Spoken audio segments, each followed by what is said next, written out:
Richard Diamond, private detective.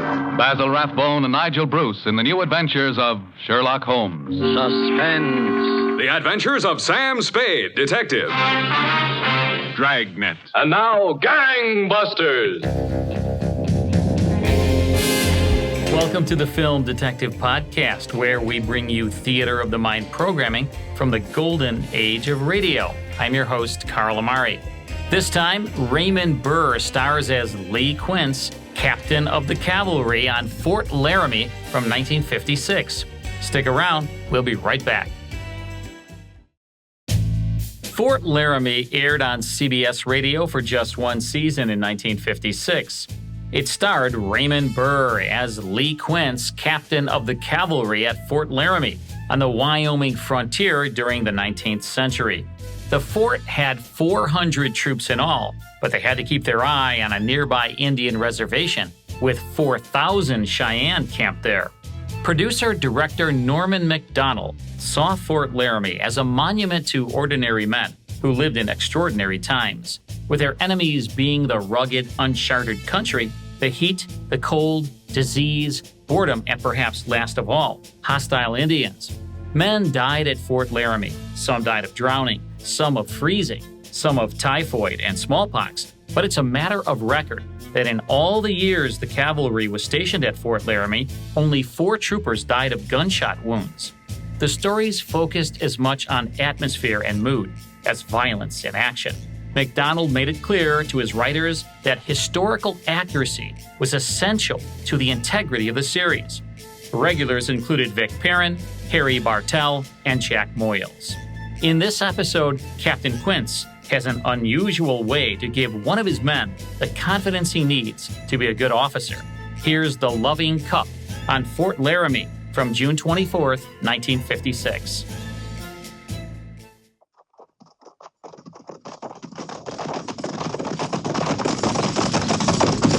At the gallop! Ho!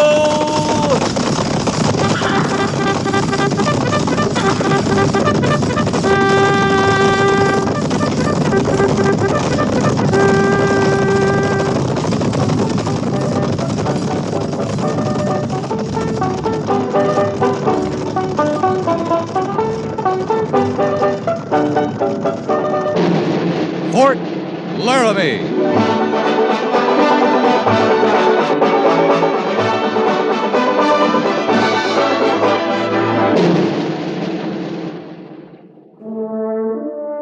Fort Laramie, starring Raymond Burr as Captain Lee Quince.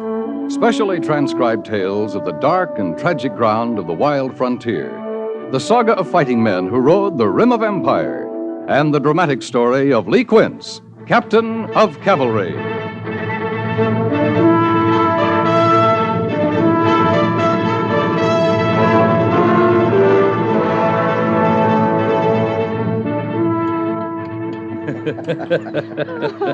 Oh, you want another piece of pie, won't you, Captain? Oh, no, ma'am, I sure won't. Now, Captain. Now, Mary. Just another little sliver. Oh, I thank you kindly, Mrs. Daggett, but I've got no more room. Why, you hardly ate a thing. Mary?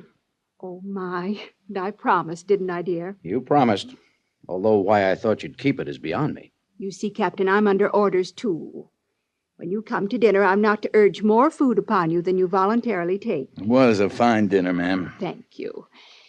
But you see, I've been guilty of smothering you. Or mothering you. I can never remember which. It amounts to about the same thing, doesn't it, Lee? I'm a neutral in this kind of war, Major. A smart neutral, too. You got both sides looking out for your best interests. I haven't finished telling you the rest of my orders, Captain. Under the circumstances, I've really behaved with remarkable restraint all evening. Yes, ma'am. I haven't once mentioned the name Willa Burgess. Well, at least you know I tried, Lee. But now that her name has come up, I'd like to say that I think she's a lovely person. Quite lovely, in fact. To me, Willa is an amazing combination of qualities. You should have taken another piece of pie, Lee, and spared yourself this. Well, next time I'll remember. She's warm, feminine, yet she's capable, with great strength of character. And if I were a man... But you're not, my dear. A fact which delights me most of the time. But not now. Emphatically not now. Well, then this must be the time for me to remember the mending I must do, if you gentlemen will excuse me. Let me help you, dear. Well, it doesn't look as if I can avoid it. Miss Daggett? Oh, please come again, Captain. I'll probably be every bit as bad next time, but I do enjoy having you. Oh, it's my pleasure, ma'am. Oh, there's brandy and cigars in the living room. You'll be glad to know I don't care for any. Good night, dear. Good night. Try not to miss me too much. Ah, she's improving, Lee. That's the fastest retreat she's ever staged. Oh, she's all right, sir. Yes. Yes, she is. She said, brandy. Hmm? Brandy. Oh, yes, she did. Oh, I can remember how it was, Lee. When I was a bachelor officer, I thought the worst duty I could draw was a dinner invitation from a ranking officer who was married. Oh, it depends on the officer. And his wife. I didn't suffer tonight, sir. Oh, good. Well, make yourself comfortable, Lee. Sit down. If your belt's tight, your blouse or your boots, undo them. Much obliged. Cigars are in the humidor. Yep. You're smoking better tobacco than you used to. Yeah, I am. Here's your brandy, Lee. Thanks. Cigar, Major? Thanks.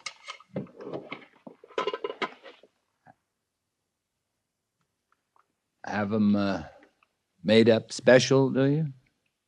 Well, a friend sends them to me. Yeah, must be a good friend. That's good tobacco. You remember that night outside Richmond, Major? It was cold as sin. We were billeted in that plantation. I remember. It's funny you'd think of Richmond just now. Yeah. Yeah, it is. What was her name? Lee, Pretty little thing. Wouldn't pass the time with the rest of us, I remember, but she kept worrying whether you were going to be warm enough. That was a long time ago. Seems to me that was a tobacco plantation. Lee, Mary and I have been married for almost 6 years. It's a good marriage. Yeah, I think it is. Mary wouldn't understand Richmond. You weren't married then. She still wouldn't understand. No. These cigars, They're good cigars. Yeah. They're good cigars. Yeah, we go back quite a ways, you and I. Since the old days of the 3rd Cavalry, the Battle of Bull Run. A lot of years, Lee. A lot of life. A lot of death, Major. I guess I know you as well as you permit anyone to know you. Permit? Oh, that's heavy talk on one brandy, Major. Well, there's more brandy. And more talk? More talk, Lee. You better brace yourself. Yep. I'm fortified. I took the last 2 patrols out for a purpose. Yeah, I suppose that. Wanted to prove something to myself. I think I have. You know, he's a different man when you're not around, Lee. Who is? Lieutenant Seibert. How different? Well, he's still learning, but he's a good officer. He has judgment. He takes responsibility, makes decisions. And on the whole, they're good decisions. I don't remember passing judgment on Mr. Seibert's to you, Major. You never have, and I'm not asking you to now. That's good. But I've watched him when you were around. At routine reports, strategy sessions. He freezes up. He acts stupid, bungling, and he isn't. All right, he isn't. He's scared to death of you. You just have one brandy, Major? I know what I'm talking about. No, it isn't your rank. He has a respect for rank, but he doesn't fear it. It's you, Lee. Has Mr. Seibert said it was me? He hasn't said anything. I haven't asked him about it. Now, these are my observations. I think they hold up. What do you think? I don't know. Well, think about it. Think about a man being scared to death of me? I don't know how. What do you think of Seibert's, frankly? I think he's very young. Oh, come on, Lee. Come on, where? We've both worked with men who were younger. I thought you weren't going to ask me to pass judgment on Mr. Seibert. That's right, I wasn't. I'd just as soon leave it there, Major. We can't leave it there. You can't. We can't. You know what we're up against out here as well as I do. An ineffective trooper is bad enough, but an ineffective officer is dangerous, and it's wasteful. You figuring I can do something about Mr. Seibert? Well, leaving that up to you. I'm asking you to think about it. I'm asking for your help. I don't know that I'm the one to help, Major. But I'll think about it.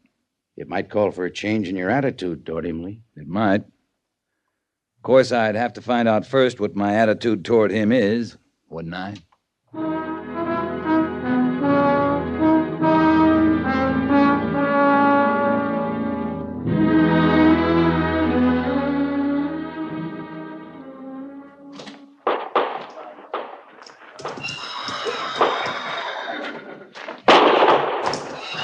He's steadying toward Flint.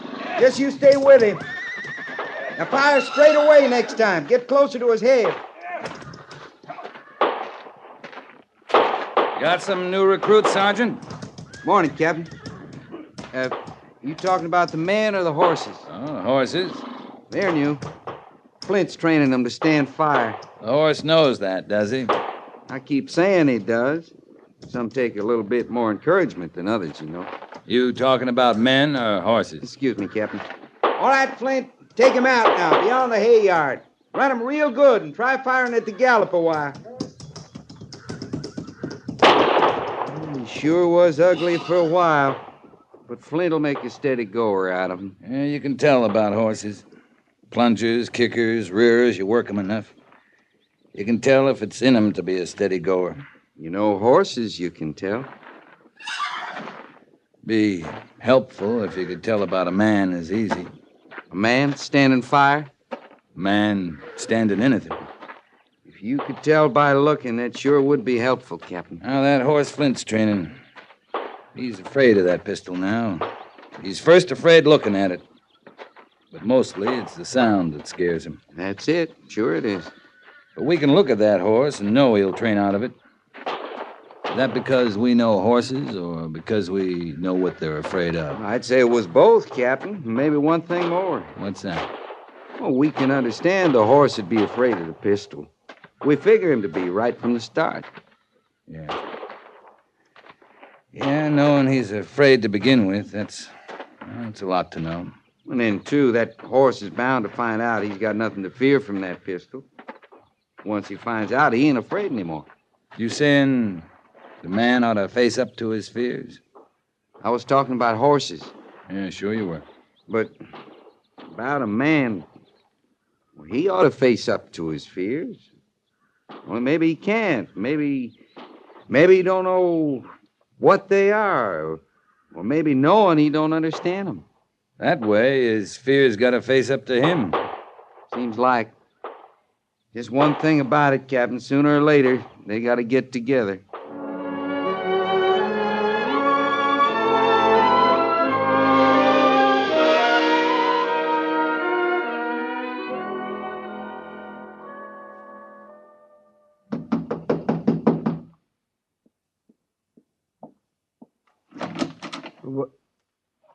Captain Quince. You, busy, Mr. Seibert? No, sir. I was just... certainly not at all busy, Captain. You mind if I come in? I wish you would.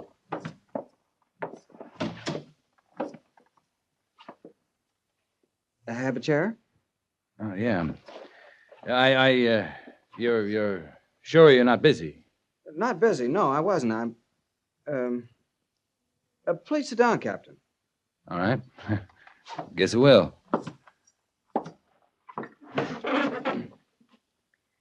Well, I guess I'll just sit down, too. Yeah. Make yourself at home. I will. Thanks. I guess you were working there at your desk. Oh, nothing important. I keep a journal, Captain. You know what happens day by day. Just a journal, you know? Yeah. Yeah, I know. It's just to pass the time. You don't keep one, do you? No. No, I don't. No, I didn't think so. No, it's all right, though. I mean, the man wants to... Oh, he wants to set things down. Why, he ought to do it. I remember once you said that you didn't keep one because there was a lot you wanted to forget. I probably said that. Well, I know I just took from that you didn't approve of journals. Did I say I didn't approve, Mr. Seibert? No, sir. I just took from that what I thought was... Now, wait a minute. I didn't mean to bark at you. Well, what I mean is, a lot of men keep journals, that's all. It's man wants to do it, it's up to him. It's all right. Yes, sir.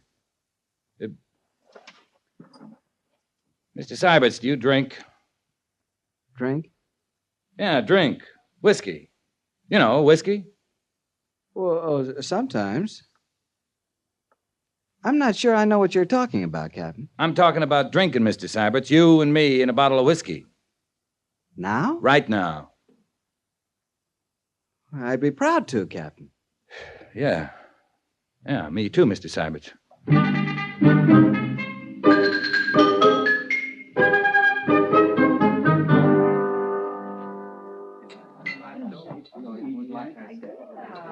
Gotta be a first time for everything, isn't that what you say? A first time for everything? Yeah, you hear it all the time. That's what I say, too.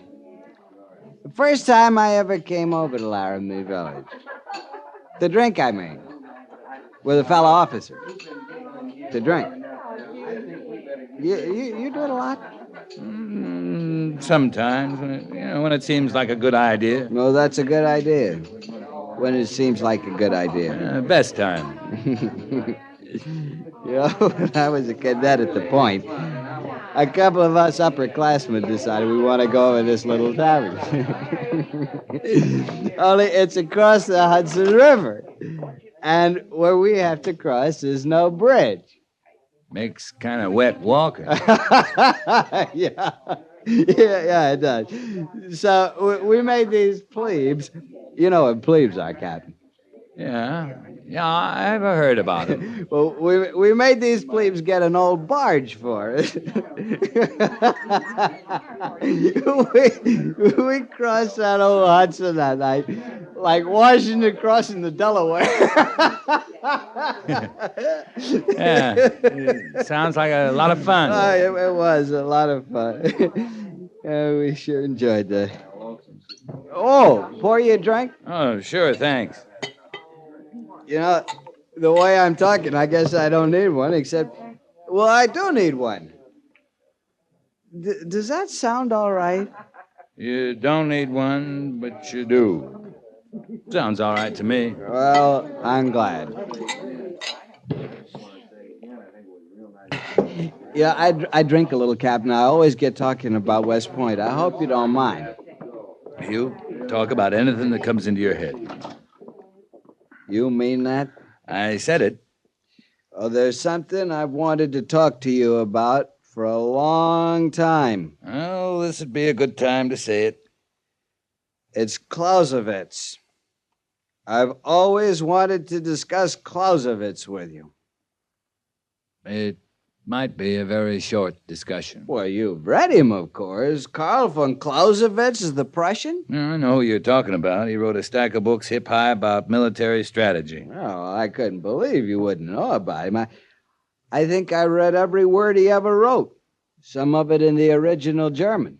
Clausewitz's field was artillery. That is true. But still, most army men I've known feel that as a strategist, he was the greatest of them all. Oh, you can find army men who say he produced no system of strategy at all. No system of strategy? What was it? Well, in his exposition of the philosophy of war, he pointed out that all of the enemy, men, women, children, they were all part of war. You call that a system of strategy? In total war, you bet I do. How about our wars here, now? Well, it doesn't apply, naturally. Next time you fight a total war, you follow Clausewitz to the letter. Don't you worry a little bit. I will. You don't like Clausewitz. Well, I can't use him. I'm in the cavalry. I fight little wars. You don't like Clausewitz. And I don't understand it because you're a good man, Quince. A good man, smart. Imagine me talking to you man to man this way. Imagine that. Don't have to imagine it. We're doing it. Now that calls for a little drink. Oh, my. Sorry. I guess I knocked that over. You knocked it over? Yeah. Isn't that funny? I thought I did. Are you drunk, Captain? Drunk and disorderly, Mr. Seibert. Drunk. That's wonderful. You know, I don't think you know how wonderful that is. Don't you worry, Captain. I'll see that we get back to the fort in good shape.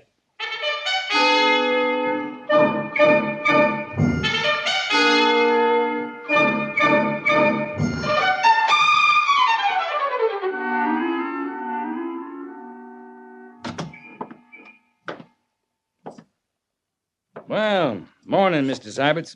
Morning, Captain. You look very fit. I feel fine, sir. And you? I'm alive, Mr. Seibert.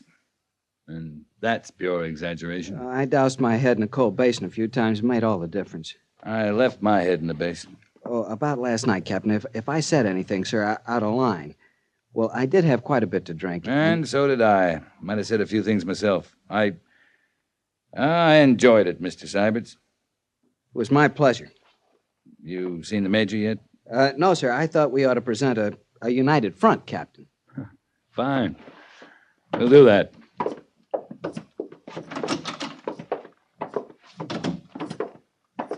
Captain Quince, Lieutenant Seibert's reporting, Major. As you were, gentlemen. Sit down. Thank you, sir. Strange bit of business has come up. Think maybe you're the men to take a patrol out and check into it. Ever been a part of a roundup, Lieutenant? Cattle, sir? No, I haven't. No, not cattle. These are wild horses. I didn't know you could round up wild horses. I don't say it's easy, but... Are you listening, Captain? Yeah, I'm listening. How many wild horses? The report says about 50 over near the Mud Spring Station. Some settlers and some folks from a wagon train are supposed to have them contained in a canyon near there. Who says they're wild? Until I know different, I'll have to go by the telegraph message, Captain. It says they're wild. The settlers want no part of them. They're stampeding off a lot of their stock.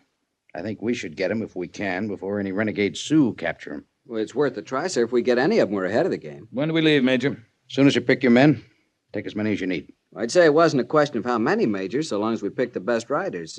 Don't you agree, Captain? Completely, Mr. Seibert. If that's the case.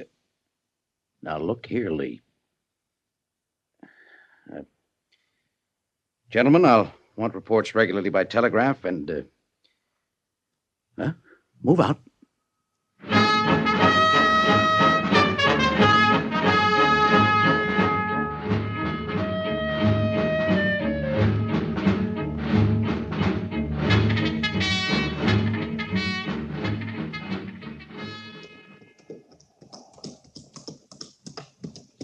This your plan we're working out here, Captain?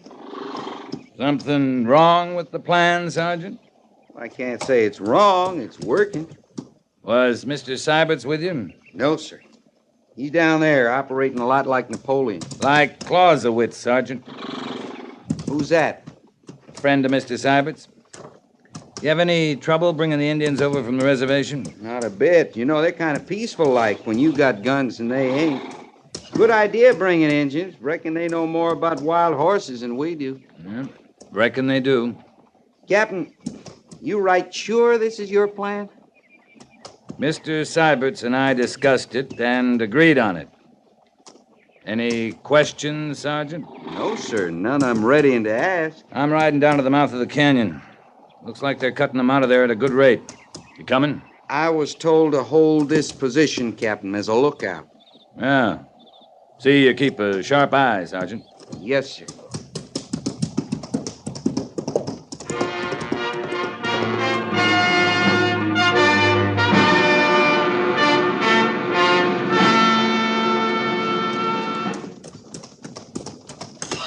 Look good from a distance, Mr. Seibert. Thanks, Captain. I'm glad you rode down. It looks even better close up. Yeah, you got some of them on lead ropes already. Borrowed a corral from the next ranch.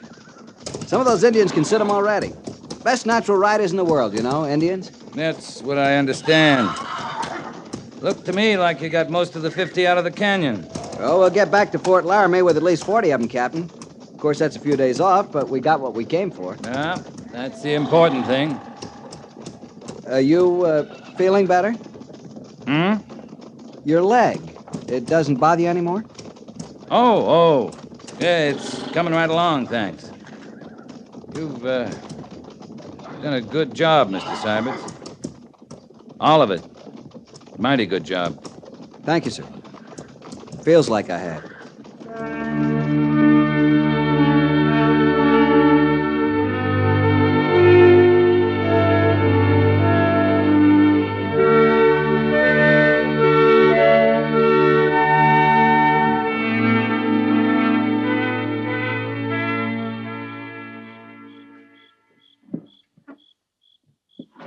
Oh, I almost forgot. Brought you some cigars, Captain. Thank you, Major. That's still good tobacco. You've come a long way from that smelly hod you used to carry. I'm not the only one that's come a long way, Lee. That so? Lieutenant Seibert's around? He left just a few minutes ago. Went down to the post office. They sent word a book he'd ordered had come through. A book? General McClellan's book. On the regulations and instructions for the cavalry in time of war? Yeah. Well, I'll be... I don't know what you did, how you managed, Lee, but you worked wonders with him. I want you to know I'm grateful. I'm no hand at that kind of thing, Major. If the problem's not a problem anymore, you should thank Mr. Seibert's. He's a different man. That's all the thanks he needs. It's a big change, Lee. We're welding a tight-knit little force here, men who fight together and live together. Now that you and Seibert's are friends... Well, just a minute, Major. I'm a soldier. If I can help lick another soldier's problem, that's fine with me. But you're talking about friends. You don't like Seibert's? Like him? Well, that's not my kind of word. You asked me once what I thought of him. I told you he was very young. I took it you meant inexperienced. Young, inexperienced. I'm calling it immature. You can get old with years, you can get experience, but maturity, that's something you earn. It's got to be in you to earn it. Well, I don't believe in miracles, Captain. You and Seibert's are night and day. Nothing will change that. No, we're different men, that's all. Seibert's has licked a big hurdle with your help. Maybe that's the beginning of maturity. Maybe it is, Major. Maybe. Maybe it is.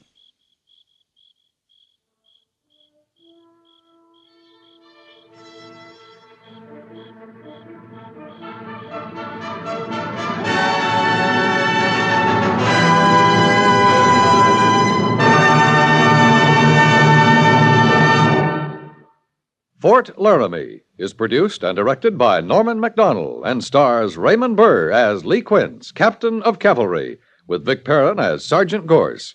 The script was specially written for Fort Laramie by Kathleen Height, with sound patterns by Bill James and Ray Kemper, musical supervision by Amerigo Marino.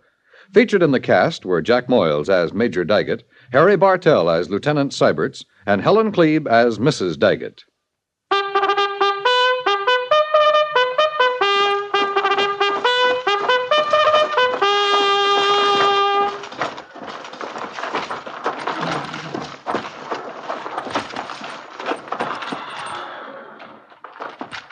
Company, tension!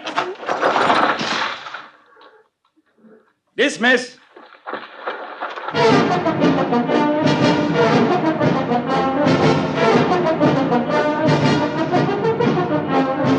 Next week, another transcribed story of the Northwest frontier and the troopers who fought under Lee Quince, Captain of Cavalry.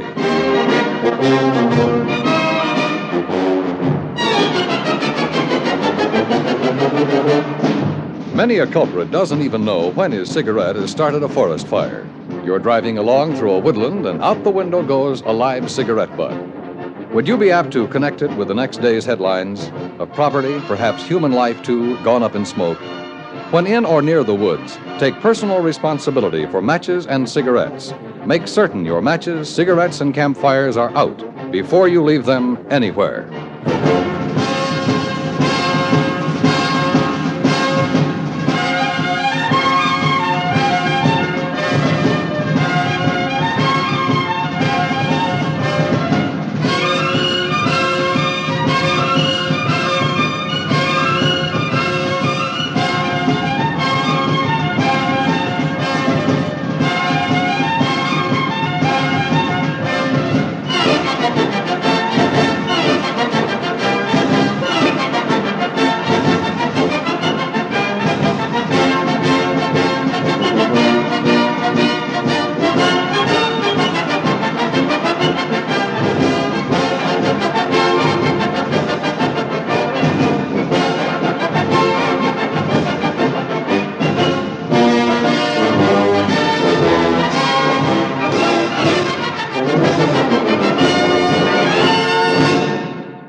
Fort Laramie with The Loving Cup, starring Raymond Burr, from June 24th, 1956, as heard over CBS. Also in the cast, Vic Perrin, Harry Bartell, and Helen Cleve. Next time on the Film Detective Podcast, Humphrey Bogart and Lauren Bacall star in Bold Venture from 1951, so don't miss it. To learn more about this series, visit thefilmdetective.com. See you next time.